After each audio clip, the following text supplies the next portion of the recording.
Hello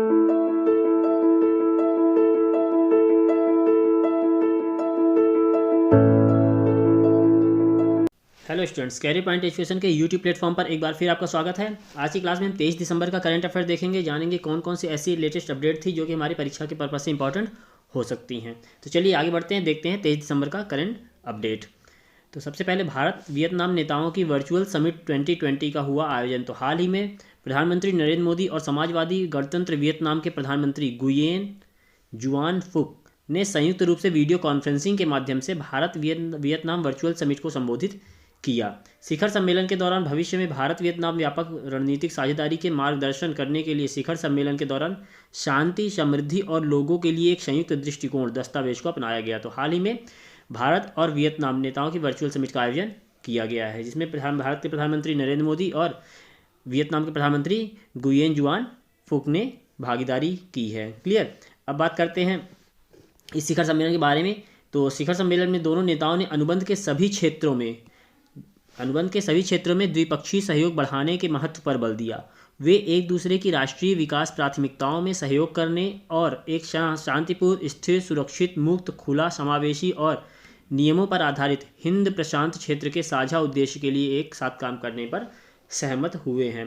Bharat और Vietnam ने रक्षा, वैज्ञानिक अनुसंधान, नवीकरणीय ऊर्जा, परमाणु ऊर्जा, पेट्रो रसायन और कैंसर उपचार क्षेत्रों में आभासी शिखर सम्मेलन के दौरान 7 समझौतों पर हस्ताक्षर किए हैं।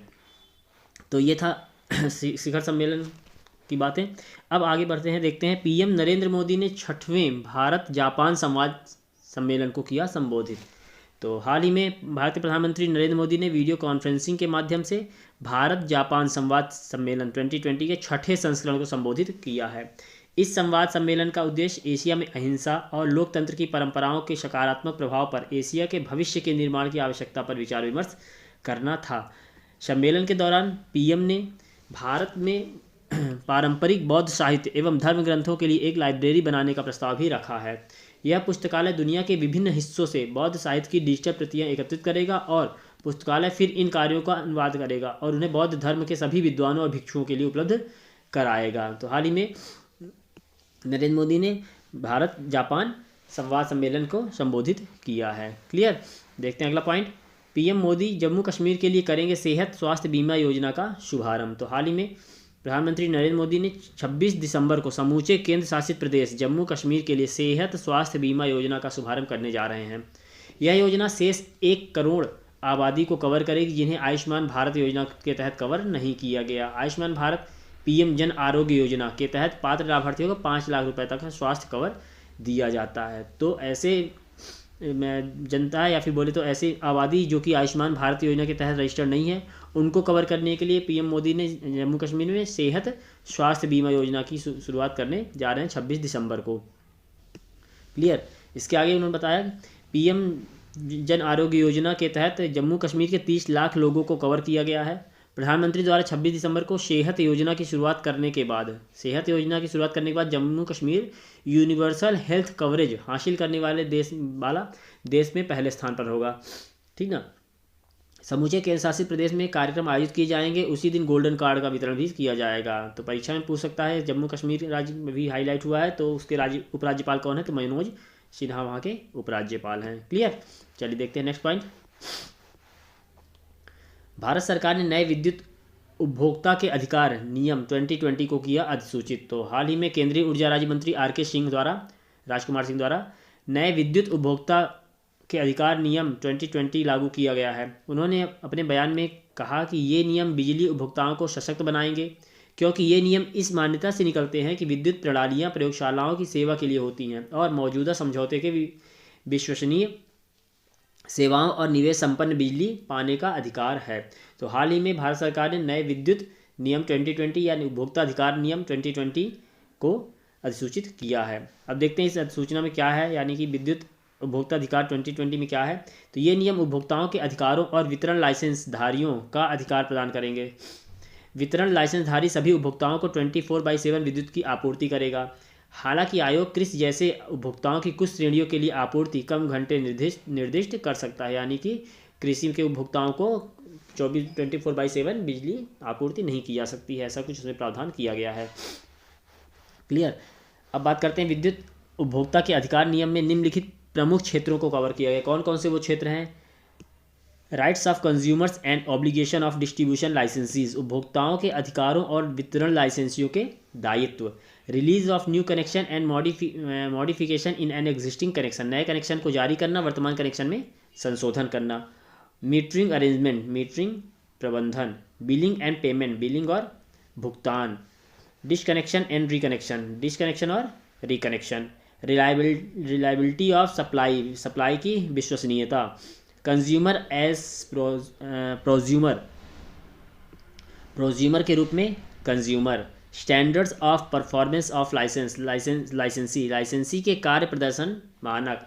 कंपेंसेशन मैकेनिज्म, मुआवजा की व्यवस्था। Call centre for consumer services, उपभोक्ता सेवाओं के लिए call centre. Grievance redressal mechanism, शिकायत समाधान व्यवस्था। तो ये कुछ प्रावधान किए गए हैं इसके तहत। क्लियर। नेक्स्ट पॉइंट की ओर देखते हैं। प्रकाश जावड़ेकर ने जारी की भारत में तेंदुओं की स्थिति 2018 रिपोर्ट। तो हाल ही में केंद्रीय पर्यावरण मंत्री प्रकाश जावड़ेकर ने भारत में तेंदुओं की स्थिति 2018 status of leopard in India पर एक रिपोर्ट जारी की। रिपोर्ट के अनुसार 2014 के बाद 4 वर्षों में भारत में तेंदुओं की आबादी में लगभग 60% की वृद्धि हुई है। क्लियर।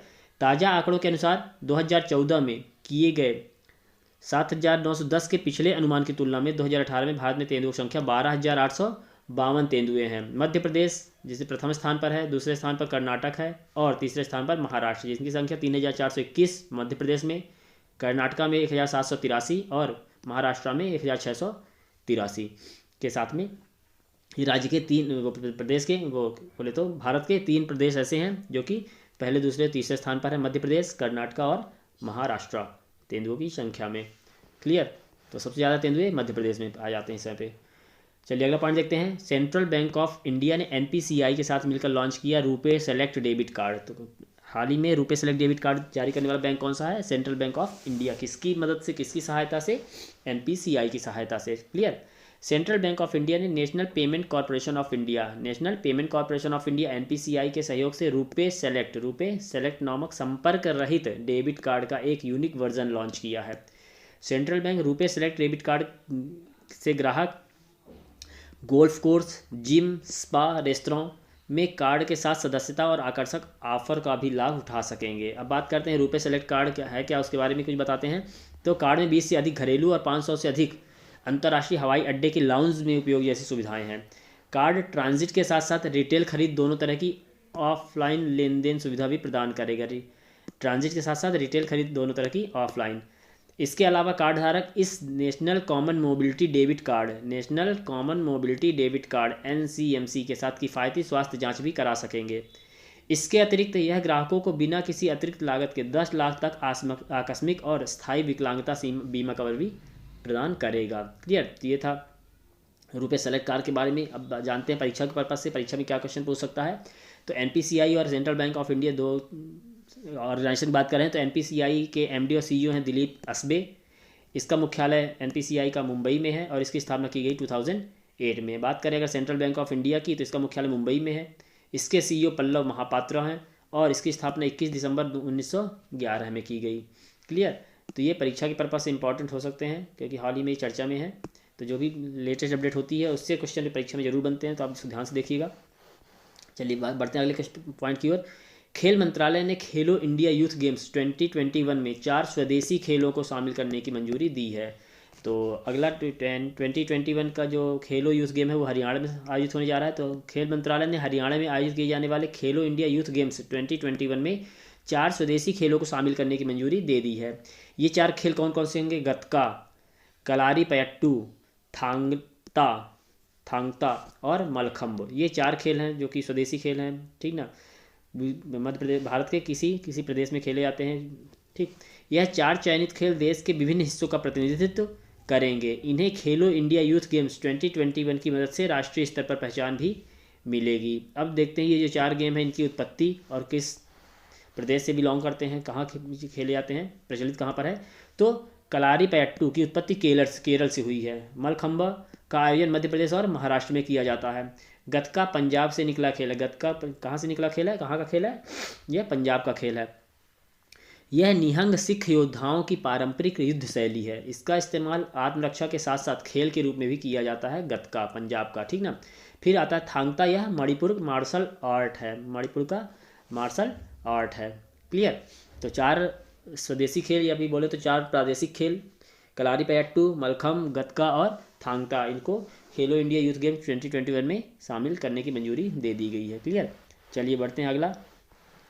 भारतीय बॉक्सरों ने कोलोन बॉक्सिंग विश्व कप में जीते 3 गोल्ड मेडल। तो हाल ही में भारतीय मुक्केबाजों ने जर्मनी के कोलोन में आयोजित कोलोन बॉक्सिंग विश्व कप 2020 में 3 स्वर्ण, 2 रजत और 4 कांस्य सहित कुल 9 पदक जीते हैं। समग्र पदक सूची में भारत दूसरे स्थान पर रहा। जर्मनी 16 पदक साथ में शीर्ष स्थान पर रहा है। तो जर्मनी के कोलोन में खेला गया यह बॉक्सिंग चैंपियनशिप था या विश्व कप था। कोलोन बॉक्सिंग वर्ल्ड 2020 की मेजबानी यूरोपीय बॉक्सिंग कन्फेडरेशन, ठीक ना, यूरोपीय बॉक्सिंग कन्फेडरेशन ने की थी। चलिए देखते हैं परीक्षा पर्पज से। तो यूरोपीय मुक्केबाजी परिसंघ की स्थापना कब की गई? 2009 में की गई। इसके अध्यक्ष कौन है? फ्रेंको फाल्सिनाली है। और इसका मुख्यालय कहाँ है? असीसी, इटली में है। तो यूरोपीय मुक्केबाजी परिसंघ का मुख्यालय ध्यान रखिएगा कहाँ पे है? इटली के असीसी में है। चलिए देखते हैं अगला पॉइंट।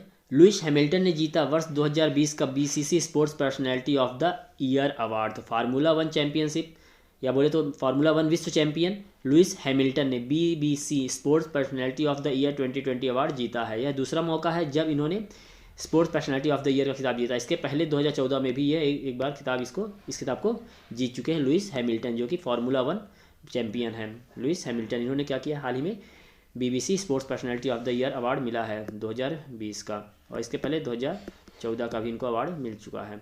क्लियर। तो ये थी हमारी 23 दिसंबर की करंट अफेयर्स। कल की करंट अफेयर्स लेकर फिर आएंगे। तब तक चैनल के साथ बने रहिए। वीडियोस को लाइक कीजिए, शेयर कीजिए, चैनल सब्सक्राइब कीजिए, बेल आइकन प्रेस कीजिए ताकि आगे आने वीडियोस की अपडेट आपको मिलती रहे। ओके, चलिए मिलते हैं अगली क्लास में एक नए चैप्टर के साथ में। Thank you.